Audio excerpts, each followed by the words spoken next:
Hello students, निश्चय IAS के current affairs programme में आपका स्वागत है।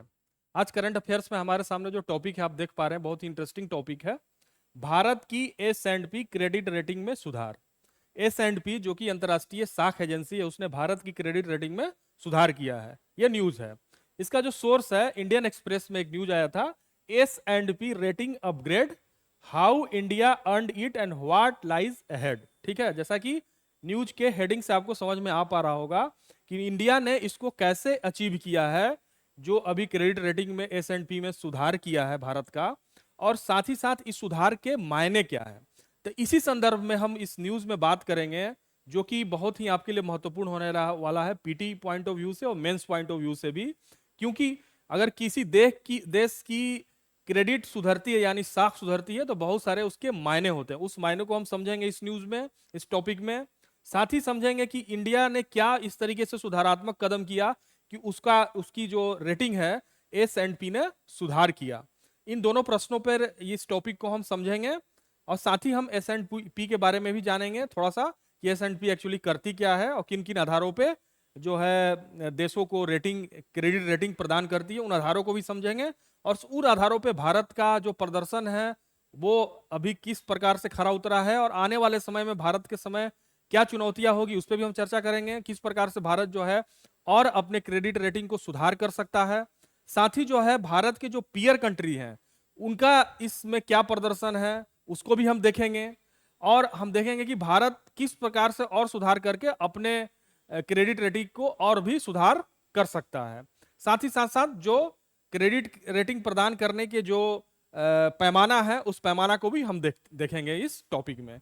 तो शुरू करते हैं हम इस टॉपिक को। कृपया करके शुरू से अंत तक देखें, तभी आप इस टॉपिक को अच्छे तरीके से आप समझ पाएंगे। साथ ही अगर ये टॉपिक्स आपको पसंद आता है तो कमेंट करना ना भूले, लाइक करना ना भूले, और चैनल को फॉलो भी कर लें। अगर फॉलो करने के बाद अगर आप घंटी बटन नहीं दबाए हैं तो दबा दें, ताकि आपको जो है जब नया टॉपिक जब भी डाला जाए आपको उसके बारे में नोटिफिकेशन मिलता रहे।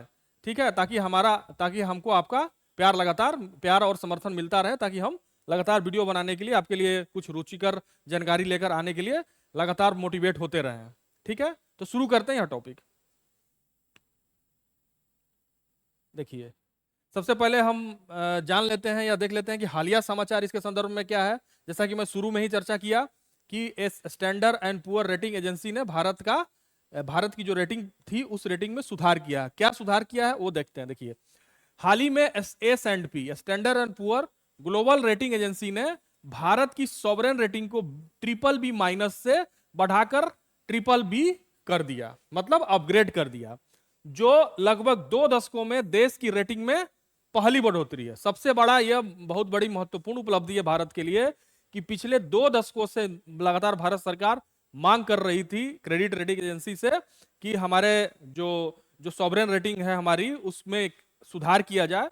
तो पिछले 2 दशकों में यह पहली सुधार है, इस वजह से यह और भी महत्वपूर्ण हो जाता है। ठीक है, यह कदम न केवल लंबे अंतराल के कारण बल्कि भारत की आर्थिक स्थिति, निवेशकों के विश्वास और वैश्विक विश्वसनीयता पर इसके दूरगामी प्रभाव के कारण महत्वपूर्ण है। ठीक है, एक तो मैंने बताया कि लंबे अंतराल के कारण यह महत्वपूर्ण है। दूसरा यह है कि भारत की आर्थिक स्थिति, जो कि हम समझेंगे कि आर्थिक स्थिति के कारण ही भारत की जो सॉवरेन रेटिंग में जो सुधार हुआ है, BBB- से BBB पॉजिटिव कर दिया गया है, ये एक अच्छा सुधारात्मक कदम है। इसके मायने को भी समझेंगे, और साथ ही साथ जो इसमें जो निवेशकों का साख जो उत्पन्न होगा भारत को लेकर, साथ ही जो है वैश्विक विश्वसनीयता जो बढ़ेगी, वो एक दूरगामी प्रभाव के कारण होगी।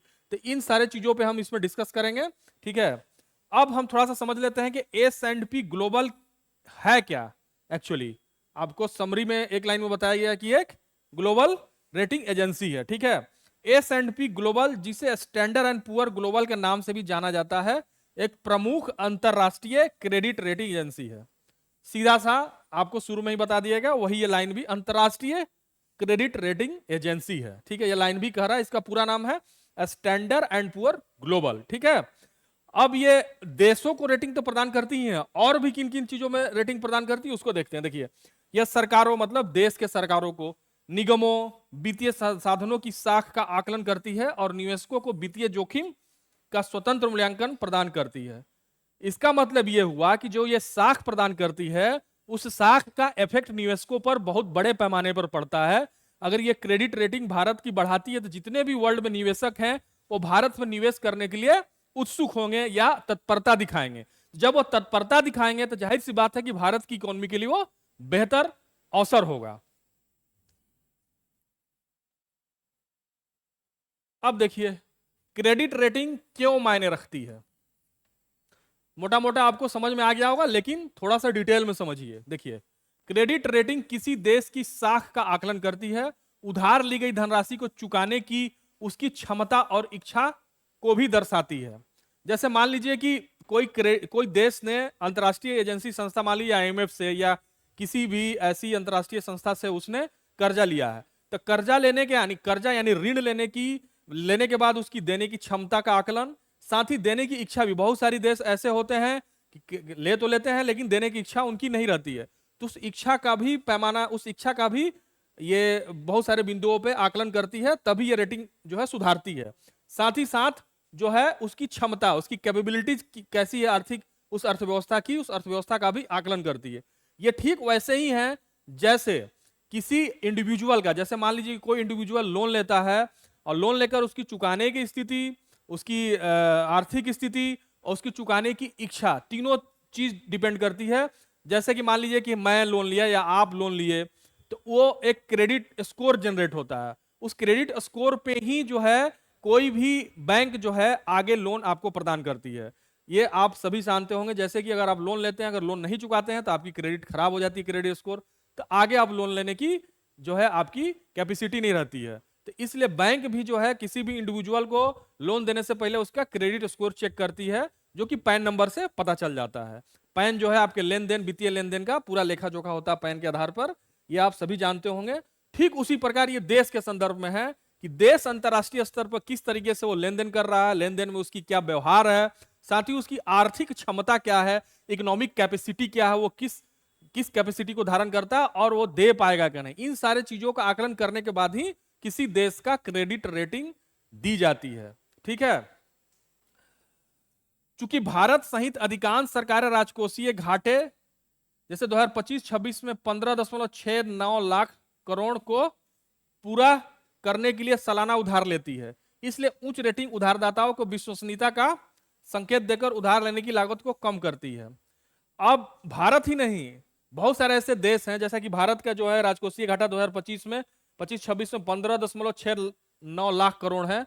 तो जो राजकोषीय घाटा को कम करने के लिए बहुत सारी सरकारें जो है भारत की तरह ऋण लेती हैं, तो उस ऋण का चुकता करने के लिए, ऋण का भुगतान करने के लिए विश्वसनीयता को भी इसके आधार पर चेक किया जाता है। ठीक है। भारत के लिए S&P के हालिया उन्नयन का अर्थ है ऋण पर कम ब्याज दरें और वैश्विक पूंजी बाजारों तक आसान पहुंच।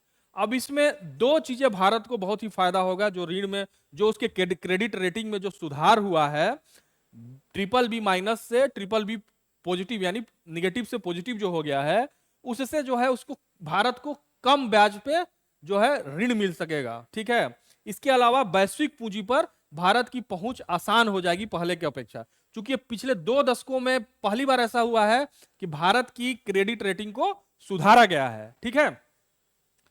यह उन्नयन नए वैश्विक वित्त पोषण स्रोतों को खोल सकता है और न केवल सरकार के लिए बल्कि भारतीय कंपनियों, विशेष रूप से विदेशों से धन जुटाने वाली कंपनियों के लिए भी उधार लेने की लागत को कम कर सकता है। कितना कितना बड़ा फायदा है, आप समझ सकते हैं कि कितना बड़ा फायदा इस तरीके से। ठीक है। अब देखते हैं कि रेटिंग स्केल पर भारत का क्या स्थिति है। जो रेटिंग स्केल जो दिया गया है, एग्जैक्ट भारत की क्या स्थिति है, आप इसको थोड़ा ध्यान से समझ लीजिए। इसमें वो पैमाना भी आएगा, वो स्कोर भी आएगा, जिस आधार पर किसी देश को रैंकिंग दिया जाता है। और BBB क्या होता है, BBB- क्या होता है, BBB पॉजिटिव क्या होता है, AA+ क्या होता है, AAA+ क्या होता है, किन किन देशों की जो है स्थिति AAA+ वाली है, किन देशों की नहीं है, वो सारी चीजें इसमें आएगी। तो कृपया करके ध्यान से देखिए इसको। ठीक है।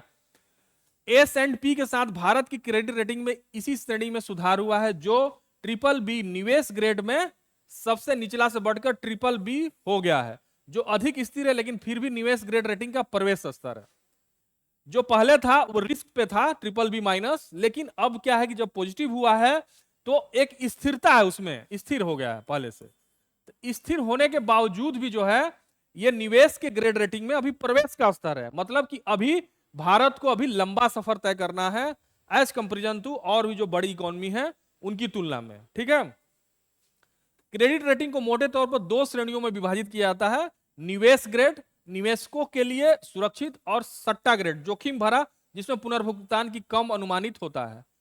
ठीक है, इसका मतलब कि जोखिम से भारत का जो इकोनॉमी है अब निवेश ग्रेड के प्रवेश में चला गया है, प्रवेश में मतलब एंट्री ले लिया है। पहले क्या था कि जोखिम भरा मतलब सट्टा ग्रेड में था जिसमें पुनर्भुगतान का अनुमान कम होता है।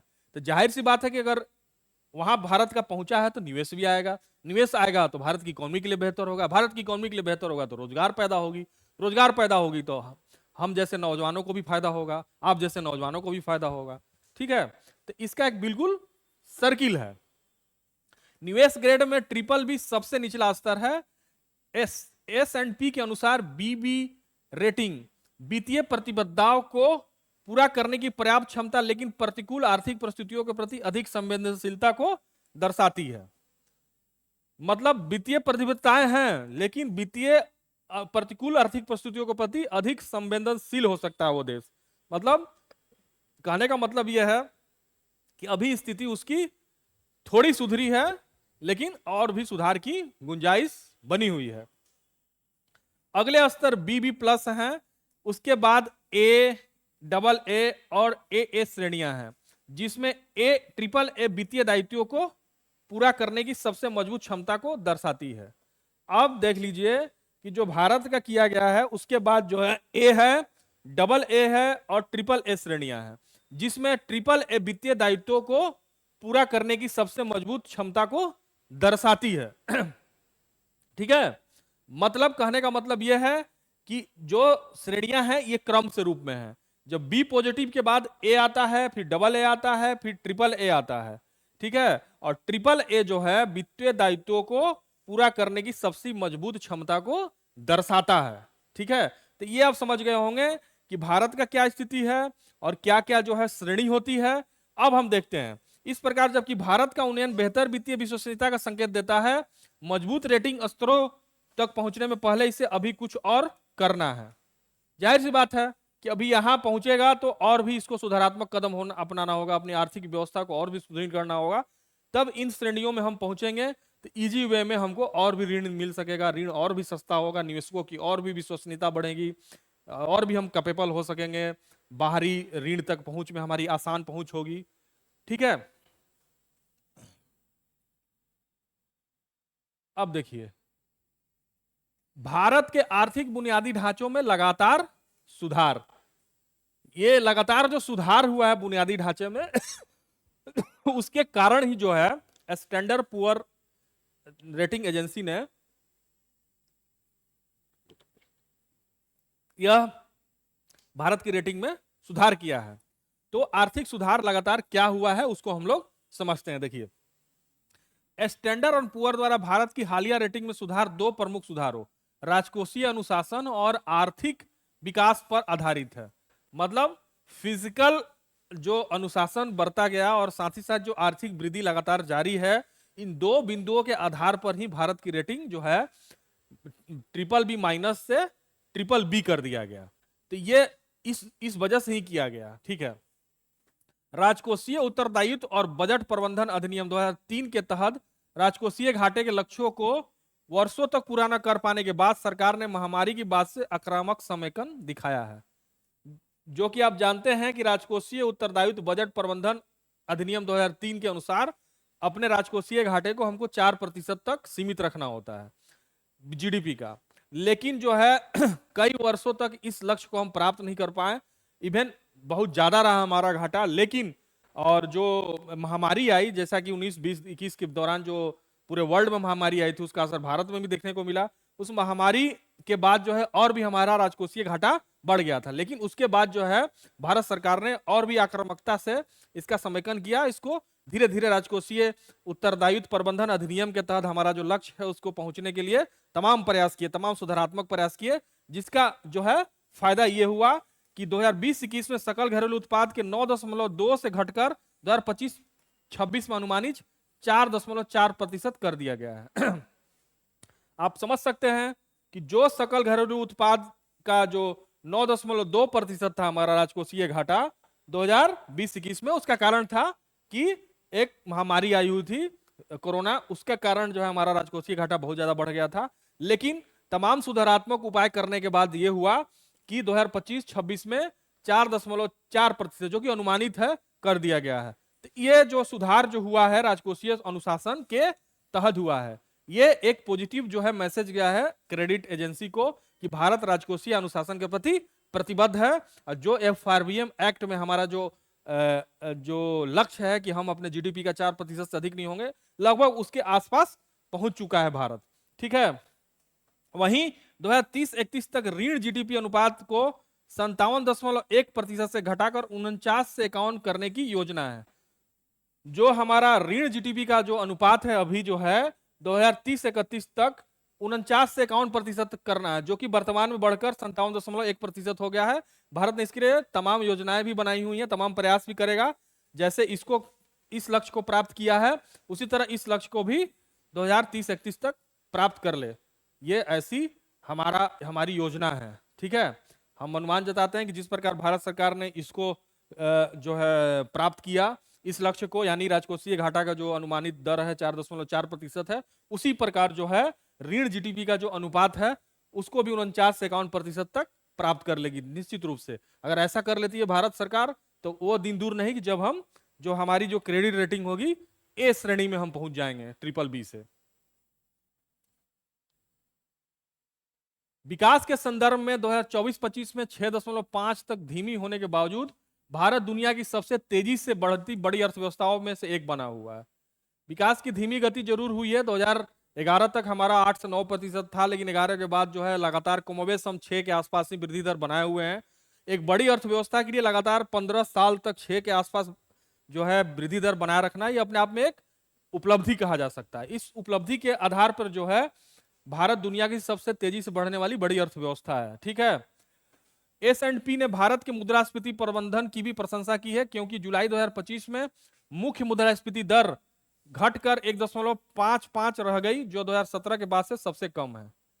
मुद्रास्फीति जो कि जैसा कि कहा जा रहा है कि मुद्रास्फीति लगातार बढ़ रही है, भारत की महंगाई दर बढ़ रही है, लेकिन उसमें भी जो है इस मुद्रास्फीति को लेकर भी जो है S&P ने भारत की प्रशंसा की है, जो कि 2017 के बाद से सबसे कम स्तर पर 1.55% पर रह गई है। ठीक है।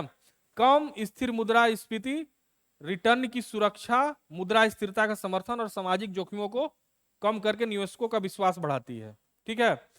जैसा कि कहा जाता है कि कम मुद्रास्फीति अगर किसी देश में है तो रिटर्न की गारंटी माना जाता है, और जिससे जो है निवेशक जो है आकर्षित होता है उस देश में निवेश करने के लिए, और उसमें उनका जोखिम भी कम होता है। तो ये स्थिति जो है भारत की लगातार हो रही है। तो आने वाले समय में जो है इन जोखिम को कम देखते हुए और भी निवेशक भारत में आएंगे, और वो एक बेहतर हमारे लिए एक अवसर होगा, हमारी अर्थव्यवस्था के लिए बेहतर अवसर होगा, हमारे किसान भाइयों के लिए एक बेहतर अवसर होगा, स्टूडेंट्स के लिए अवसर होगा, जो बेरोजगार हैं उनके लिए भी अवसर होगा।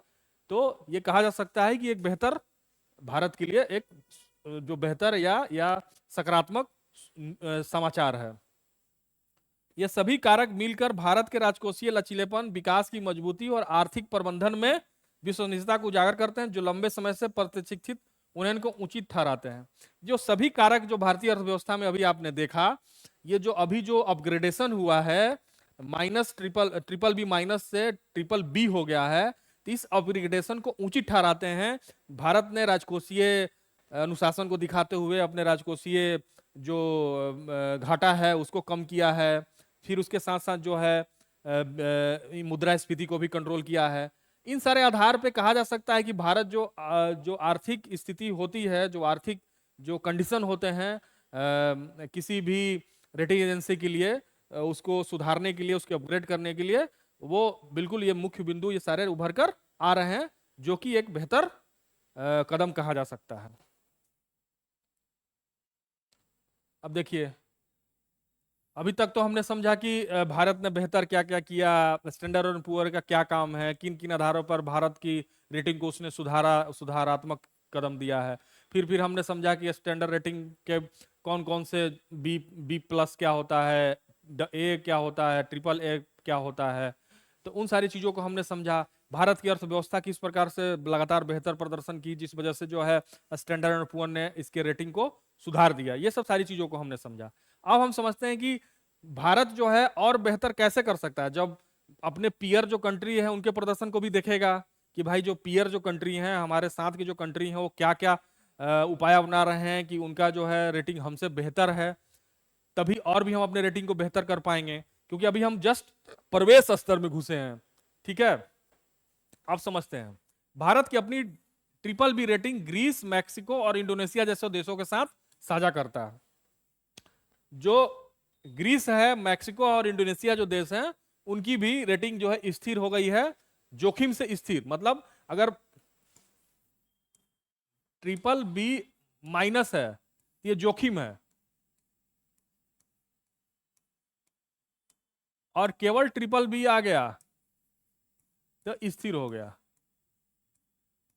हालांकि ये प्रवेश स्तर है। अगला जो होता है ट्रिपल बी प्लस, इसके बाद ए होता है, फिर डबल ए, फिर ट्रिपल ए, ये है।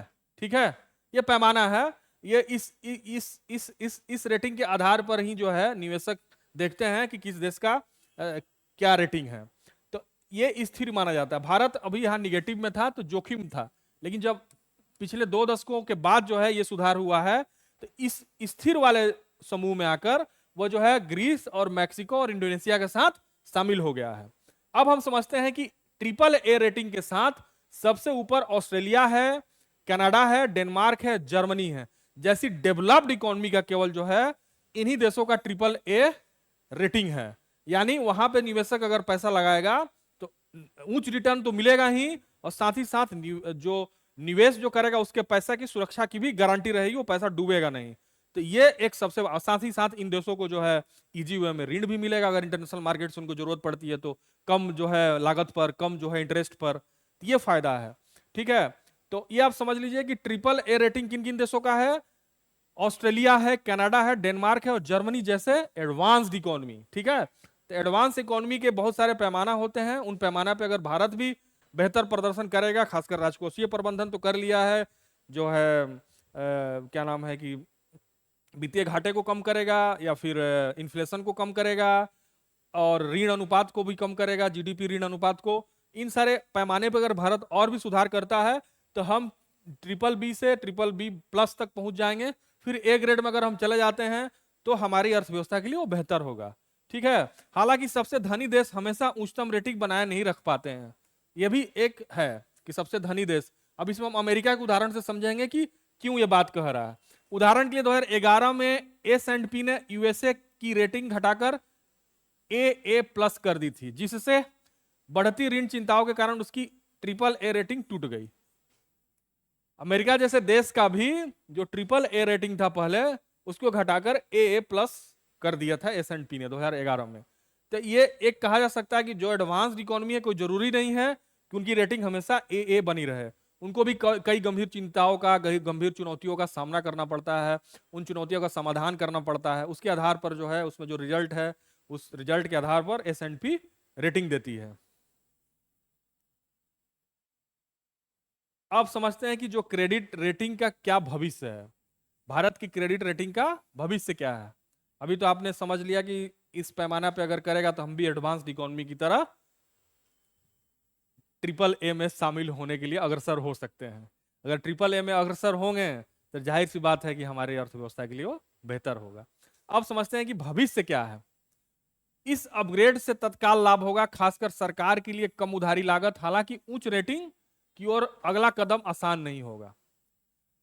अब कम लागत में उधारी तो मिल जाएगी, लेकिन उच्च लागत की ओर, जैसे मान लीजिए कि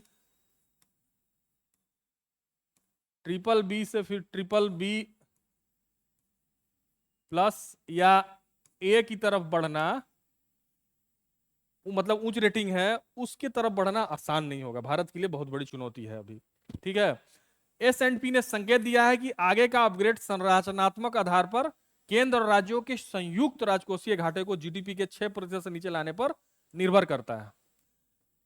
संयुक्त रूप से राज्यों के घाटे को और केंद्र के घाटों को, दोनों के राजकोषीय घाटों को देखेगा, तभी जो है इसके इसके अपग्रेड करने के बारे में विचार करेगा। इसने सिग्नल दिया है। और किसी भी देश की सही तरीके से अगर राजकोषीय घाटे का अनुमान लगाना है तो न सिर्फ केंद्र के स्तर पर, राज्यों के स्तर पर भी इसको देखना पड़ेगा। इसीलिए कह रहा है कि संरचनात्मक आधार पर हम अपग्रेड करेंगे। यह चुनौतीपूर्ण है क्योंकि S&P का अनुमान है कि 2028-29 तक घाटा न केवल 6.6% तक कम होगा, बल्कि 2024 में 7.8% था। जो 6.6% तक दोनों को संयुक्त रूप से जो उनका घाटा है उसको लाना एक चुनौतीपूर्ण है, क्योंकि जो है 24-25 में 7.8% था। ठीक है, तो इसको 28-29 तक का समय दिया है। अगर भारत 6.6% तक ला देता है तो भारत का अपग्रेड भी हो सकता है। तो भारत के सामने ये चुनौती है कि किस तरीके से हम जो है अपनी अर्थव्यवस्था में और भी सुधारात्मक कदम उठाएं। न केवल सेंटर के स्तर पे हम राजकोषीय घाटे को कम करें, बल्कि संयुक्त रूप से राज्य और केंद्र का जो राजकोषीय घाटा है उस लक्ष्य को भी हम प्राप्ति करें। हालांकि लक्ष्य उसने जो है 6.6% तक दिया है और समय सीमा भी दिया है 2028-29 तक, लेकिन उसने हालांकि ये भी कहा है कि चुनौतीपूर्ण होगा। तो इन सारी चीजों के आधार पर कहा जा सकता है कि भारत का प्रदर्शन अनडाउटली पहले से बहुत ही बेहतर हुई है। तभी जो है पिछले 2 दशकों से जो ड्यू था भारत का स्टैंडर्ड एंड पुअर की रेटिंग में, भारत की रेटिंग को सुधारना, वो ड्यू मिला है अभी। लेकिन अभी जो है एडवांस्ड इकोनॉमी की तरह भारत को जो अपनी इकोनॉमी को सुधारने के लिए बहुत सारे सुधारात्मक कदम उठाने पड़ेंगे। तभी हम एडवांस्ड इकोनॉमी की तरह जो अगला जो ग्रेडिंग है, ग्रेडिंग अपग्रेडेशन के तहत हम ए श्रेणी में पहुंच सकेंगे। तो आशा है कि आपको यह टॉपिक पसंद आई होगी और साथ ही साथ रुचिकर भी लगा होगा। और मिलते हैं हम लोग नेक्स्ट टॉपिक में नए इंटरेस्टिंग टॉपिक के साथ। तब तक के लिए धन्यवाद। Thank you so much.